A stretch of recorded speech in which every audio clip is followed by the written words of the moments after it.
người quay phim mang sữa bột đến cho vợ cả nhận lấy sữa bột rồi cảm ơn anh ta. Đúng lúc cô quay người đi, thì bị Soja nhìn thấy. Soja thấy sữa bột liền muốn cướp, vợ cả không cho.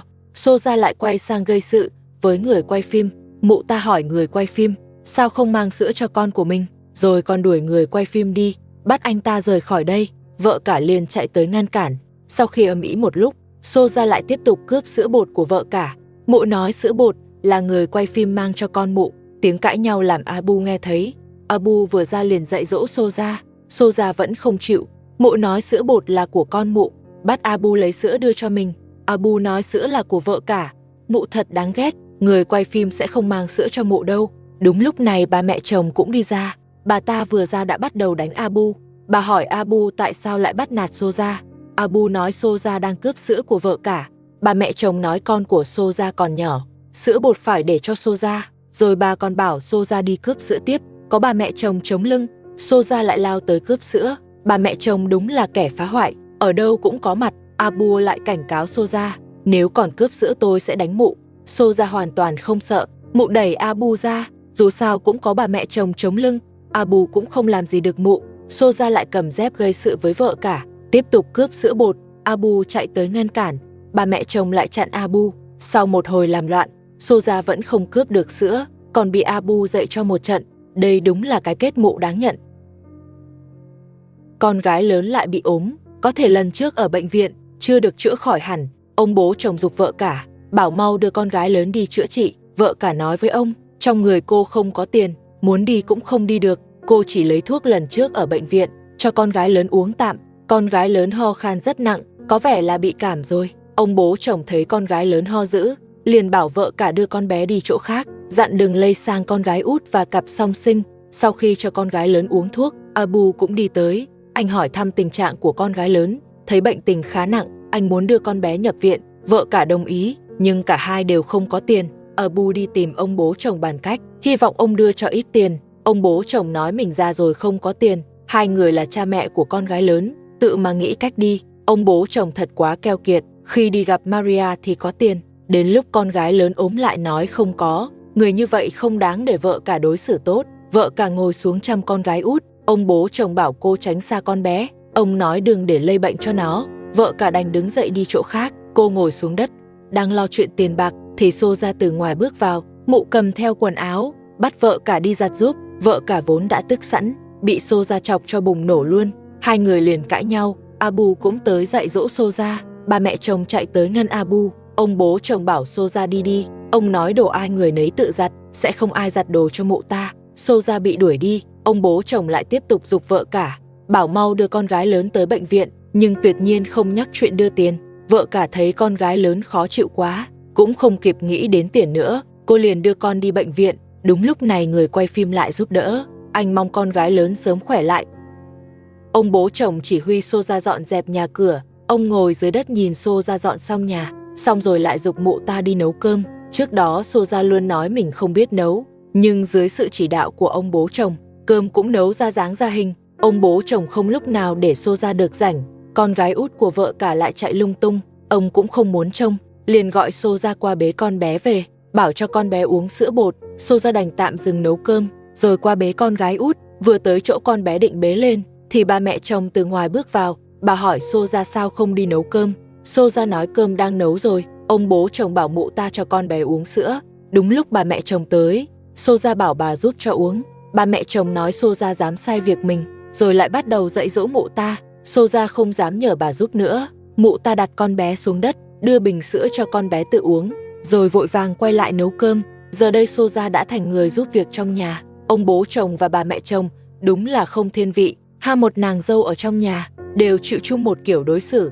Giờ vợ cả không có ở nhà, Soja liền thế chỗ của cô, trở thành công cụ cho hai người già sai khiến. Khi Soja đang nấu cơm, bà mẹ chồng đứng bên cạnh, bà không phải giúp mà là giám sát, còn thỉnh thoảng buông lời khó nghe, giục Soja nấu nhanh lên, vì còn rất nhiều việc đang chờ mụ ta. Trong nhà này, hai người già là giỏi hành người nhất, ai sống trong nhà này cũng như nhau, đều sẽ bị hai người già giày vò. Dù Soja sinh được cặp song sinh, địa vị của mụ ta trong nhà vẫn vậy. Bà mẹ chồng lại giục Soja làm nhanh lên. Soja nói mình đã cố hết sức rồi, bà mẹ chồng lại ra tay với mụ ta. Bà nói Soja dám cãi lại mình, sống ở đây đúng là quá khổ, cơm còn chưa nấu xong, con gái út của vợ cả lại chạy ra ngoài, ông bố chồng lại gọi Xô ra, bảo đi bế con bé về. Vừa bế con bé vào trong, Xô ra nghe thấy cặp song sinh của mình tỉnh giấc, mụ ta định vào xem con, ba mẹ chồng liền ngăn lại.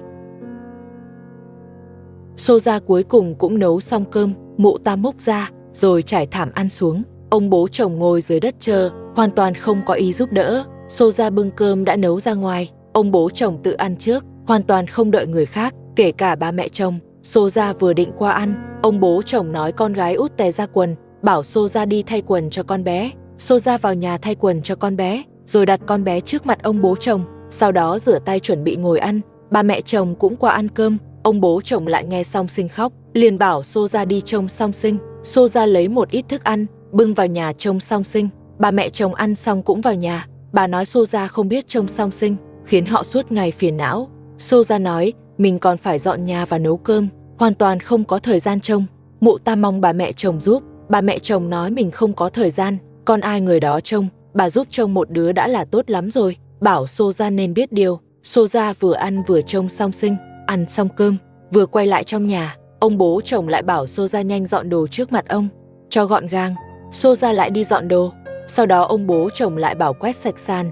Dọn xong mấy việc này, ông lại giục rửa sạch chén bát, còn nhiều việc khác đang chờ mụ ta. Xô ra nói mình muốn nghỉ một chút, ông bố chồng không cho nghỉ, lại qua dạy dỗ mụ ta. Ông nói quần áo mình đã thay ra rồi, bảo Xô ra mang đi giặt. Xô ra vừa khóc vừa qua, thu dọn quần áo ông bố chồng thay ra, rồi mang ra ngoài giặt. Ông bố chồng đúng là quá đáng, ngay cả quần áo của mình cũng bắt Xô ra giặt. Những việc này vốn phải là ba mẹ chồng làm. Xô ra ngoài chuẩn bị giặt đồ, ông bố chồng cũng đi theo ra. Ông bảo Xô ra tưới hoa trước, tưới xong hoa rồi mới được giặt đồ cho ông. Xô ra không dám phản kháng.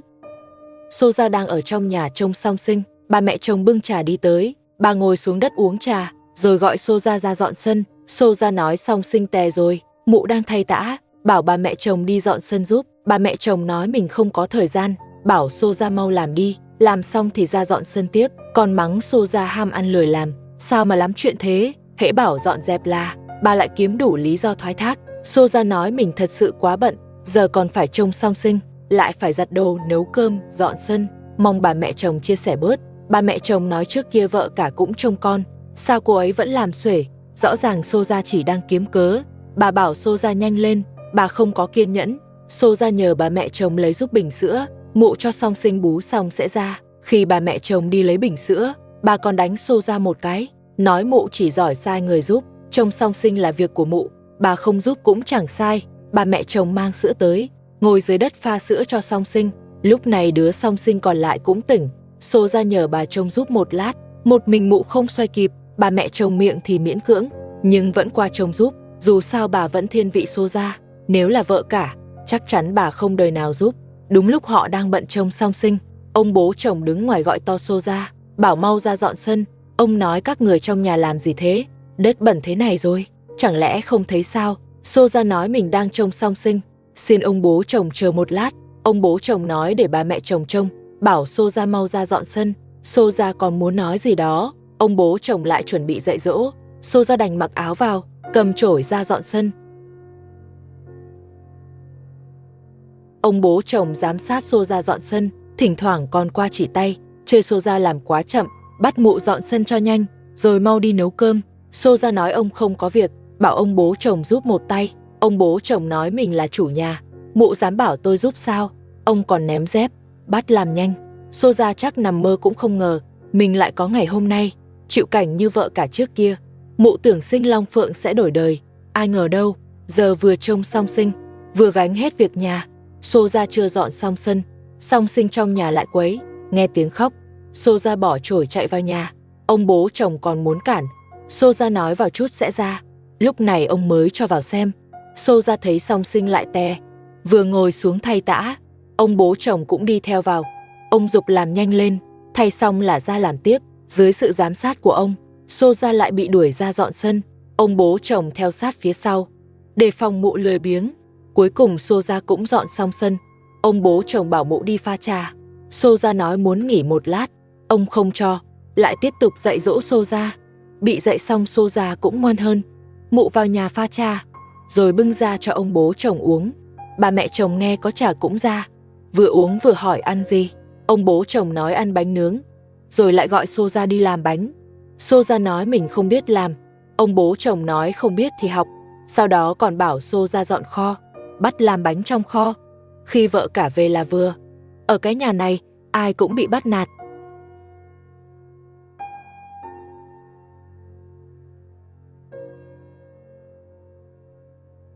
Abu từ bệnh viện về, anh tìm Xô ra xin ít tiền, muốn mua đồ bồi bổ cho con gái cả. Xô ra đặt song sinh xuống, rồi đuổi Abu đi, nói mình không có tiền cũng không cho anh. Abu liền ra tay, bà mẹ chồng bảo anh không được đánh Xô ra. Abu nói con gái cả bệnh, là do Xô ra bắt họ ở kho. Mua đồ bồi bổ là việc Xô ra phải làm. Bà mẹ chồng nói với Abu, ở kho không phải lỗi của Xô ra, nếu vợ cả rời nhà, thì họ đâu phải ở kho. Bà bảo Abu đi mau. Abu bị đuổi ra ngoài. Xô ra thấy có bà mẹ chồng chống lưng, liền đuổi theo, chê Abu không kiếm ra tiền. Nếu anh có tiền, thì lúc con gái cả bệnh, đã không xin mụ. Abu đáp lại, ngày nào các người cũng bắt nạt vợ cả, tôi lấy đâu thời gian kiếm tiền. Hai người lại cãi nhau vì chuyện tiền bạc.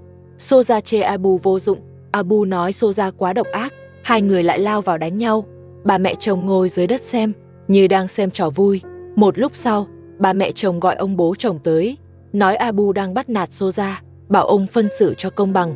Ông bố chồng hỏi sao Abu lại về, hỏi con gái cả giờ thế nào. Abu nói con gái cả đỡ hơn chút, muốn mua đồ bồi bổ cho con, nhưng không có tiền. Anh lại xin ông bố chồng. Ông bố chồng nói mình cũng không có, còn mắng Abu không biết xấu hổ. Lần nào cũng xin tiền tôi còn muốn xin anh đây. Rồi đuổi Abu đi, bắt anh ra ngoài kiếm tiền.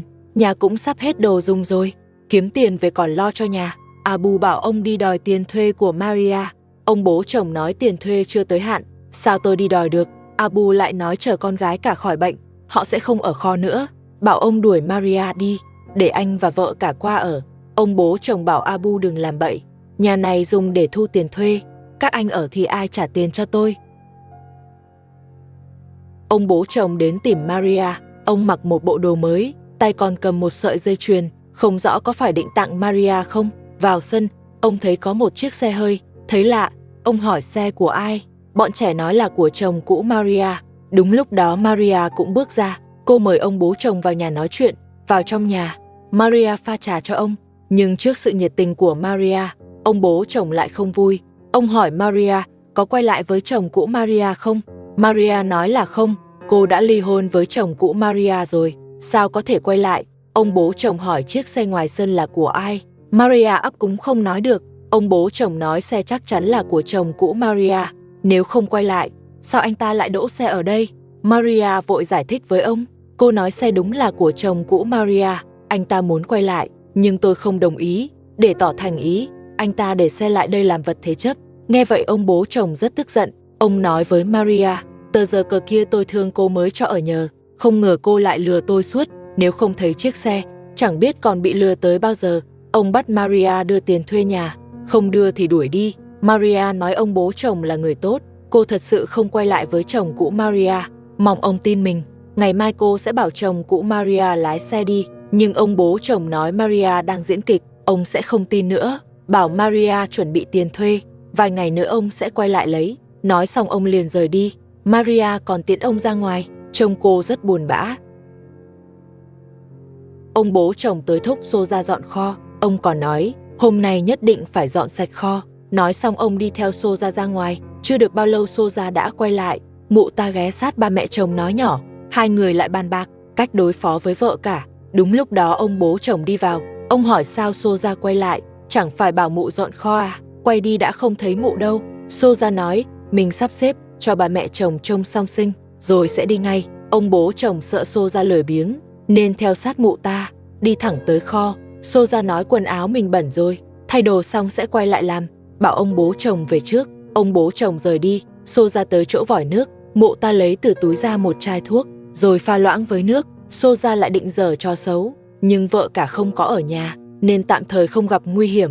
Xô ra cất chai thuốc vào túi, rồi lén vào phòng vợ cả, lấy quần áo của vợ cả mang ra, để tránh bị ông bố chồng thấy. Mụ ta còn quan sát bên ngoài, thấy ông bố chồng không ở sân, mới yên tâm đi ra. Sau đó quay lại kho, mụ ta thay quần áo của vợ cả, rồi cầm quần áo vào phòng tắm. Xô ra lười giặt tay, liền cho quần áo vào máy giặt.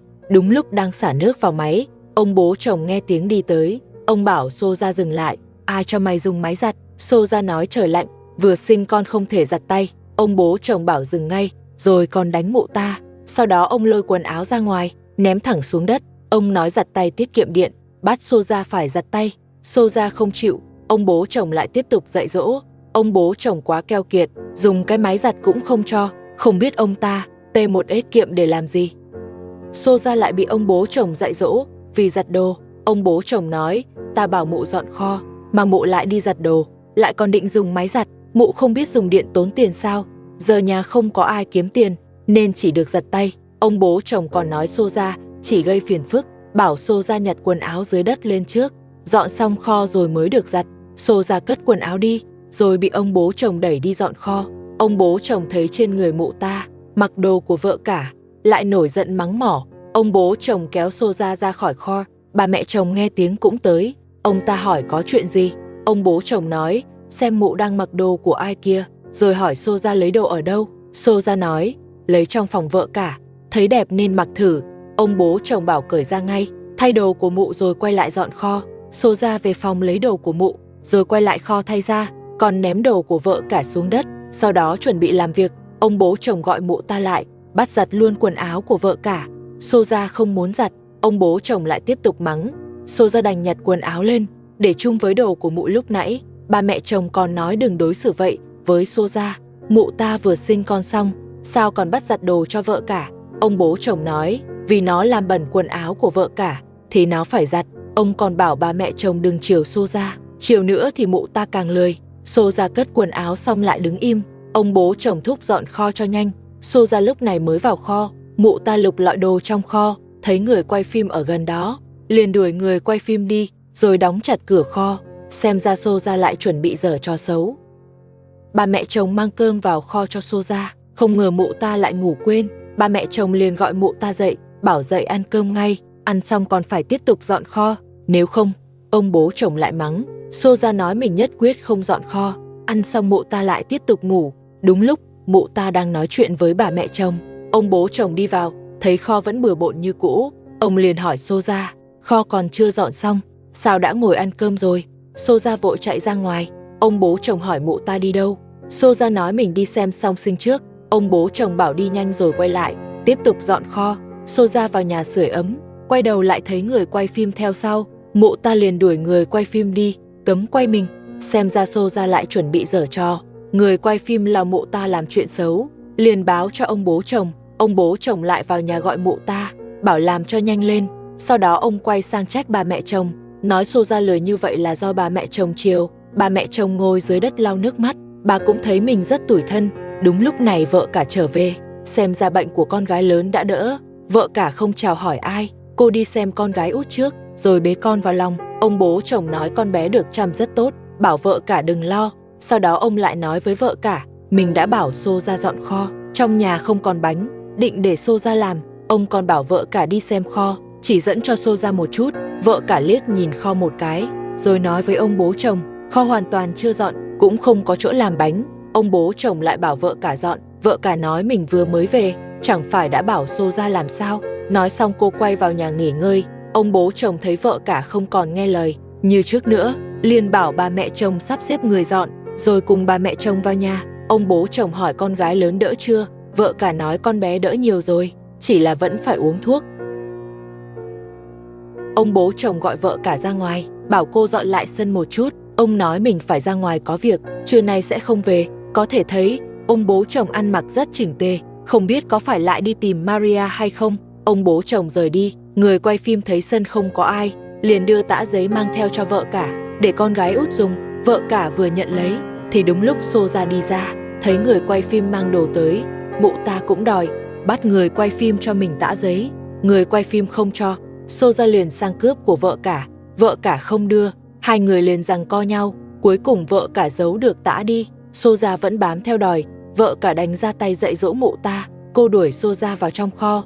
Nghe thấy động tĩnh, ba mẹ chồng cũng chạy tới. Bà bắt đầu gây sự với vợ cả, bắt vợ cả mang đồ ra. Vợ cả nói đồ đó là của mình, cô tuyệt đối không cho Xô ra. Soja thấy có bà mẹ chồng chống lưng, lại chạy tới bám giết vợ cả đòi đô. Vợ cả giờ đã cứng rắn hơn trước rất nhiều. Cô một mình đối đầu cả bà mẹ chồng lẫn Soja.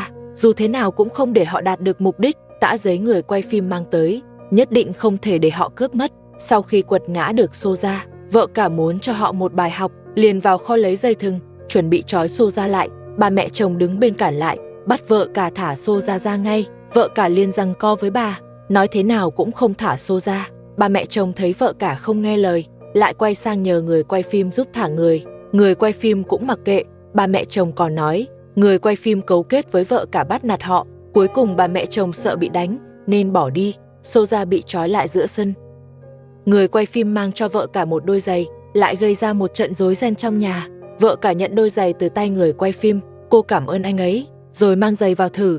Giày rất vừa và cũng rất đẹp, bà mẹ chồng nhìn thấy cũng muốn có. Bà nói với ông bố chồng giày của mình cũng hỏng rồi, bắt ông đi mua cho bà.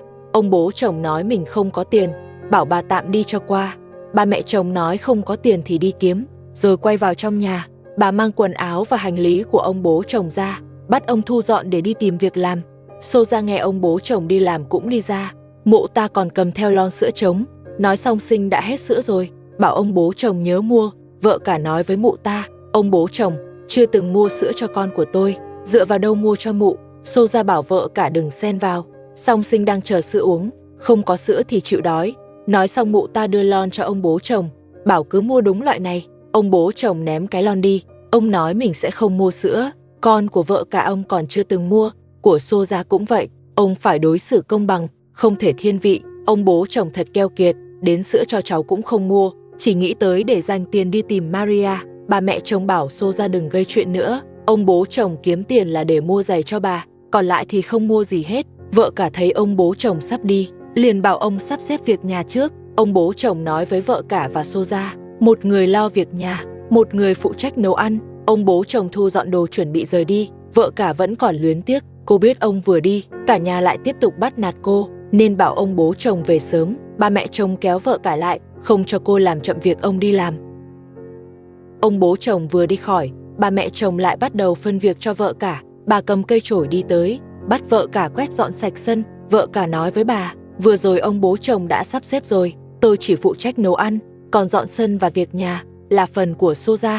Bà mẹ chồng nói không được, việc trong nhà bà sắp xếp lại, sân chia làm hai nửa, mỗi người phụ trách một bên, còn chuyện nấu ăn để sau tính. Nói rồi bà kéo vợ cả đi quét sân, vợ cả không chịu đi, bà mẹ chồng dọa không đi thì sẽ dạy dỗ. Sau đó bà dùng chổi lấy cổng làm mốc, vạch ranh giới cho vợ cả, rồi bắt vợ cả dọn phần đó. Vợ cả đành làm theo yêu cầu của bà mẹ chồng, con gái lớn cũng cầm chổi ra giúp mẹ. Bà mẹ chồng thấy vợ cả đã dọn xong một nửa sân, liền vào nhà gọi Soja, bắt mụ ta ra dọn nốt phần còn lại. Bà mẹ chồng đúng là kẻ gây rối, sân có chút xíu, còn phải chia mỗi người một nửa, đúng là rảnh rỗi sinh chuyện. Vợ cả ngồi sang phần sân của Soja, chơi với bọn trẻ. Bà mẹ chồng thấy liền đuổi đi, bắt vợ cả về phần sân của mình. Bà nói làm bẩn chỗ này thì sao, vợ cả sợ gây chuyện, đành đổi chỗ khác. Nhưng bọn trẻ cứ chạy qua chạy lại, chẳng mấy chốc lại sang phần của Soja. Lúc này Soja cũng dọn xong sân, thấy vợ cả ở phần của mụ, liền xảy ra cãi vã. Mụ ta nói sau này chơi ở sân tôi thì phải giúp tôi quét dọn. Hai người lại lao vào đánh nhau. Bà mẹ chồng cũng tới giúp Soja. Bà nói sau này sân đều do vợ cả dọn. Đúng lúc họ đang cãi nhau, Abu từ bên ngoài đi làm về, anh còn mang về rất nhiều đồ. Hai người lại bắt đầu tranh giành. Bà mẹ chồng và Soja đang bắt nạt vợ cả. Lúc này Abu đi làm bên ngoài về, anh quát họ dừng tay lại, rồi quay sang chào hỏi vợ cả. Soja thấy đồ trong tay Abu, liền đòi lấy. Abu bảo mụ ta cút đi, đồ mang về không có phần của mụ, rồi anh đưa hết đồ cho vợ cả. Xem ra lần này Abu đã kiếm được tiền, anh còn dặn vợ cả cất đồ cho cẩn thận, sau đó chơi đùa với bọn trẻ. Abu giờ đã tốt hơn trước nhiều, ít nhất trong nhà, anh là người đối xử tốt nhất với vợ cả. Vợ cả cầm đồ đi vào trong nhà, Soja lại chặn đường giật đồ, hóa ra là một bộ quần áo mới. Soja thấy quần áo liền nói là của mình. Abu bắt mụ ta bỏ xuống, nói rõ bộ này là mua cho vợ cả, là mua đúng theo số đo của vợ cả. Bà mẹ chồng lại nhảy vào gây chuyện. Bà hỏi sao Abu lại mua quần áo cho vợ cả, bà là mẹ mà cũng không được mua cho mình. Giờ vợ cả có giày mới và quần áo mới, còn Soja với bà thì chẳng có gì. Bà bắt Abu đổi bộ đồ đó đi, đổi sang cho Soja hoặc cho bà. Bà mẹ chồng giờ không ai mua đồ cho, lại quay sang ép Abu mua cho bà. Xem ra thích làm đẹp thì không phân biệt tuổi tác. Abu nhất quyết không trả lại bộ đồ. Soja lại xông vào giật. Mụ ta nói bộ này mình cũng mặc được. Abu bảo Soja cút đi, anh sẽ không bao giờ cho mụ ta mặc. Nói rồi còn định dạy dỗ Soja. Bà mẹ chồng đẩy vợ cả ra ngoài, không cho vợ cả ở trong nhà, rồi quay sang đánh Abu, bảo Abu đừng xen vào chuyện của họ, bắt anh tiếp tục ra ngoài làm việc. Sau đó bà cùng Soja đi giật quần áo. Giờ ngay cả ba mẹ chồng cũng muốn bộ đồ đó. Vợ cả nắm chặt quần áo không chịu buông. Cuối cùng ba mẹ chồng đành bỏ đi trước, nhưng Soja vẫn chưa chịu đi. Mụ ta tiếp tục ở lại quấy rối. Lúc vợ cả không để ý, Soja giật quần áo rồi bỏ chạy, bị Abu bắt lại và dạy cho một trận. Rồi Abu lấy lại bộ đồ. Để tránh Soja tiếp tục quậy phá, Abu đuổi mụ ta ra ngoài và đóng chặt cổng.